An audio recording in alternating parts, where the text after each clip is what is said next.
औपचारिक उसे कहते हैं कि मन तो है नहीं, भाव तो है नहीं, लेकिन क्या करें, ऊपर से लोक दिखावा, उपचार मात्र करना पड़ता है। लोक लाज है, कर रहे हैं पर भाव नहीं है, और जब तक भाव नहीं होगा उसका कोई अर्थ नहीं होगा। कोई व्यक्ति आपके घर पर आया, आपसे मतलब व्यक्ति है, आपसे तात्पर्य नहीं, व्यक्ति के घर पर कोई आया, मन के अंदर उस व्यक्ति को देख करके खुशी हुई या नहीं हुई, ये मन का भाव। अगर मन में खुशी हुई तो आप के मिलने का ढंग कुछ और होगा, और अगर मन में ये है, बोल ये कहां से आ गया, हमारा तो काम था, मुझे तो वहां जाना था, अब उससे विघ्न होगा। बोलते तो हैं लेकिन वो उपचार मात्र होता, औपचारिक होता। वो जो औपचारिक है उसका लाभ नहीं होता, वो केवल दिखावा। शास्त्र में तो इस बात को बहुत अच्छे से और भी कहा, और यूं कहा, दुविहे पड़े कमणे पड़ते, दो प्रकार का प्रतिक्रमण होगा। आप कहेंगे प्रतिक्रमण तो एक ही प्रकार का होता है, ये दो तरह के कौन से प्रतिक्रमण हो गए, परंतु शास्त्र में जो कहा वो आप समझेंगे। दुई है पड़े कमणे पड़ते, दो प्रकार का प्रतिक्रमण, दव पड़े कमणीय, भाव पड़े कमणे। एक द्रव्य प्रतिक्रमण है और दूसरा भाव प्रतिक्रमण। द्रव्य प्रतिक्रमण क्या है, जो केवल बाहर से किया जाता है, शरीर से कर रहे हैं, शब्दों से कर रहे हैं, भाव नहीं है, केवल कर रहे हैं, बोलने को बोल रहे हैं, खामेमी सवे जीवा कमम, बोल रहे हैं, कह रहे हैं, पर भाव नहीं। भाव की बात बताओ, जब ये भाव आ जाए कि मेरा कोई शत्रु नहीं है, फिर तो शत्रु रहेगा ही नहीं कोई। लेकिन शत्रुता की ग्रंथि भीतर में लगी हुई है, अंदर में शत्रुता है, ऊपर से कह रहे हैं मेरा कोई शत्रु नहीं। यह द्रव्य प्रतिक्रमण हुआ, केवल मात्र औपचारिकता हुई। जो कर्म निर्जरा जिससे होती है वो भाव प्रतिक्रमण है, वो घटित नहीं हुआ। वह तो तभी होगा जब जो बोल रहे हैं उसके अनुरूप हमारे भाव भी हों, तभी होगा, अन्यथा नहीं। उर्दू की कुछ पंक्तियां, नमाज तुम हम सभी जो पढ़ते, कहने वाले ने कहा, अपने लिए भी सबके लिए कहा कि नमाज तुम पढ़ते हम पढ़ते हैं। नमाज तुम हम जो पढ़ते, मगर इतना है फर्क जो धरते। आप भी पढ़ते हम भी पढ़ते हैं, लेकिन एक फर्क है इस बात में, कोई दिलों से कोई दिखाने। अब आप समझ लो बात, कोई दिलों से, कोई तो मन से, कोई दिलों से कोई दिखाने, खुदा की बात खुदा ही जाने। अर्थात जिसने केवल मात्र दिखाने के लिए नमाज पढ़ी है, उसकी नमाज कोई स्वीकार नहीं होती। और जो दिल से पढ़ता है, भीतर से पढ़ता है, मन से पढ़ता है, उसी की नमाज स्वीकार होती है। अब आप बताएं, इस नमाज की बात में, सामायिक और प्रतिक्रमण की बात में क्या फर्क की बात हुई? हम भी ये कह रहे हैं, द्रव्य परिक्रमण है, भाव परिक्रमण है। एक द्रव्य प्रतिक्रमण है और एक भाव प्रतिक्रमण है, जो दिल से होगा, मन से होगा, भीतर से होगा, अंतर से होगा, वह भाव प्रतिक्रमण है। निर्जरा की बात वहां होगी जो भाव से है, और जो केवल औपचारिकता, चलो निभा लेते, कर लेते हैं, करना चाहिए, ऐसा बस यूं ही है, वो सिर्फ मात्र द्रव्य प्रतिक्रमण है। कल्याण भाव से होता है, द्रव्य मात्र से नहीं।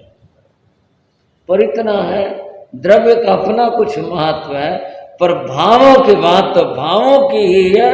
अगर उसमें फर्क न होता तो भगवान क्यों ये बात कहते, बंधो जो भी हम करें, जो भी धर्म आराधना करें, वह अंतर से और भाव से करें। उस भाव की महिमा तो अद्भुत और अनूठी है, भीतर से हो, केवल बाहर से नहीं। छोटी सी एक बात, भावों की और दिखावे की बात में कितना बड़ा अंतर होता है।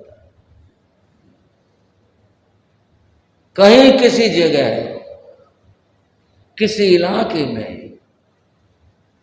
बारिश नहीं हुई, अकाल पड़ गया, लोग बड़े परेशान, बारिश नहीं हुई, पानी की कमी होने लग गई, लोग बड़े दुखी थे। एक गांव में, गांव के बाहर एक मंदिर था। गांव में चर्चा होने लगी कि बारिश नहीं हुई, चलो मंदिर में एक महात्मा रहते हैं, उनके पास चले और उनसे कहें कि जी कुछ प्रार्थना करो हमारे लिए, जिससे कि बारिश हो, कुछ बात हो, शायद महात्मा है, कोई बात बन जाए, कोई मेहर हो जाए, कुछ हो जाए। गांव के कुछ लोग मिल करके महात्मा के पास गए, जाकर बोले महात्मा जी बारिश नहीं हुई, कुछ मेहरबानी करो, बारिश हो, पानी की बड़ी जरूरत है। महात्मा कहने लगे भाई ऐसे तो नहीं बात हो, तो जी कैसे बात बनी वो बताओ। बोले सारा गांव इकट्ठा होकर आए यहाँ और फिर सब लोग प्रार्थना करें तो तुम्हारी प्रार्थना स्वीकार होगी और फिर बारिश हो सकती है।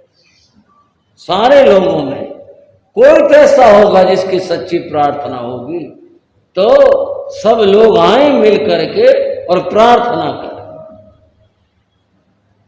ठीक है, ये दिन बता दो, आ जाएंगे सबके सब। महात्मा ने दिन बता दिया और फिर उस दिन गांव में मुनादी करवा दी गई। वो सब लोग चले, मंदिर पर पहुंचे, इतने बड़े पहुंचे और चल करके वहां प्रार्थना करनी है, बारिश के लिए परमात्मा से प्रार्थना करनी है। सबके सब पहुंचे, वो तारीख आई, गांव के सब लोग तैयार हो करके बाहर पहुंचने लगे। एक घर की बात है, वहां गांव में घर का जो स्वामी था, मालिक था, व्यक्ति था, वह भी तैयार हुआ, चलने लगा।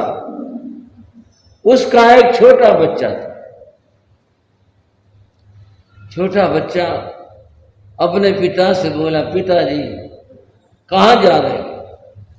बोले वो बरसात करवाने जा रहे हैं। बोले बरसात कैसे? बोले वहां प्रार्थना करनी है, तो भगवान से प्रार्थना करेंगे कि वो कृपा करे और वह बारिश कर दे। बालक बोला, पिताजी मैं भी चलता हूं। ठीक है, तू भी चल। वो बोला मैं अभी आता हूं, और ये कहकर वह घर में चला गया, अंदर कमरे में चला गया।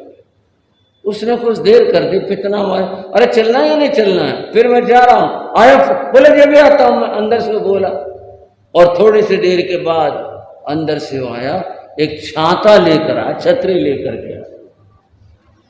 पिता ने उसका हाथ में छाता देखा, इसका क्या करेगा? बोले आप ही तो कह रहे थे बरसात करवानी है। बोले होली बरसात ऐसे ऐसे कहीं बरसात आती है क्या? चल, उठा लाया तो ले आया, तो ले आया, चल। सब लोग वहां पहुंचे गांव के, वो बालक भी पहुंचा। किसी के पास छाता नहीं था, कोई छाता लेके नहीं गया था। क्यों नहीं लेके गए थे? सबको पता कुछ होना है क्या? कभी यूं प्रार्थना जब बरसात आती है क्या? यूं ही है बस, चलो महात्मा कह रहा, गांव वाले कह रहे, चलो चले आते, कर लेते प्रार्थना, कह लेते, कोई बरसात होने है क्या? किसी के भी मन के अंदर ये विश्वास था ही नहीं कि बरसात होगी। अगर छाता था एक बालक के पास था और किसी के पास था ही नहीं। बालक का मन स्वच्छ था, एकदम निर्मल था। वो 2-3 तरह का मन नहीं था, एक ही तरह का था। उसने तो सुना था कि भगवान से प्रार्थना करेंगे तो भगवान बारिश देंगे। वो छाता लेकर आया और गांव का कोई आदमी छाता लेके नहीं आया। पहुंचे, इकट्ठे हुए मैदान के अंदर, महात्मा ने प्रार्थना करवाई और प्रार्थना पूरी होते होते बरसात नहीं आ गई। बरसात आ गई तो सब लोग भीगने लगे। बच्चे ने वो अपना छाता खोला और छाता तान लिया। पिता से बोला तुम भी आ जाओ इसके नीचे। सब लोग देखें, उस एक बालक को उसके पास छाता था, उसने छाता लगाया और बाकी जितने लोग थे किसी के पास छाता था ही नहीं। एक आदमी ने पूछा उस बालक से, बच्चे तुझे क्या पता कि छाता लेके चलो और बरसात आएगी, तुझे क्या पता था? तू छाता लेके आया, तुम्हारे को किसने कहा? बोले किसी ने भी नहीं कहा। तो फिर तुम छाता लेकर के कैसे आए? उस आदमी ने कहा, बोले जब भगवान से प्रार्थना करने आए हैं, आपसे कोई चीज मांगेगा तो आप दोगे नहीं। जब भगवान से प्रार्थना करेंगे तो भगवान सुनेंगे नहीं। मैं छाता लेकर के आया, प्रार्थना करनी है, सारे प्रार्थना करेंगे तो बारिश होगी, छाते की जरूरत पड़ेगी, मैं छाता लेके आया। बंधुओं थोड़ा सा सोच करके देखो, कितने लोग थे वहां, पर सबके मन की और बाहर की क्या बात थी? सबने प्रार्थना तो की, आए भी, पर मन में क्या था? ऐसे कुछ होता है क्या? ऐसे ही बरसातें आती हैं क्या? ऐसे कहने से क्या होगा? कुछ नहीं होगा। किसी को भी विश्वास था ही नहीं, केवल आए थे। और अगर विश्वास था तो किसको था? बालक को था। मुझे प्रार्थना करेंगे बरसात क्यों नहीं आएगी? इतना विश्वास अगर भीतर में आ जाए तो बंधुओं फिर वह नमाज और वह प्रतिक्रमण, उसे हम कहेंगे ये मन से हुए, ये दिल से हुए, ये अंतर से हुए। क्योंकि हम कर रहे हैं कर्म कटेंगे, हम कर रहे हैं हमारे निर्जरा होंगे, हम कर रहे हैं हमारी आत्मा हल्की होगी, ये भीतर का विश्वास है। और नहीं तो चलो वे कर लेते हैं, क्या होता है इससे क्या कुछ हो जाएगा? अगर मन की ये स्थिति है तो फिर कुछ नहीं हुआ करता, कोई लाभ भी नहीं हो पाता। सब लोग सोचे बैठे थे कुछ नहीं होगा,